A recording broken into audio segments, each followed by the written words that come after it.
Welcome back! In this quick video, I'll show you how to download and install Google Chrome using the MSI file. This is perfect for IT admins, business setups, or anyone wanting a silent or bulk installation. Step 1. Open your browser and head to the official Chrome MSI page. This is Google's trusted download page for the Chrome Enterprise MSI installer. Step 2. Choose the right version for your operating system, then click Download Chrome.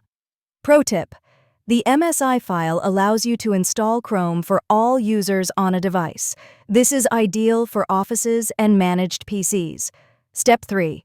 Once downloaded, double-click the .msi file and follow the setup prompts. If you're an admin, you can deploy it silently using Group Policy or CMD for multiple PCs.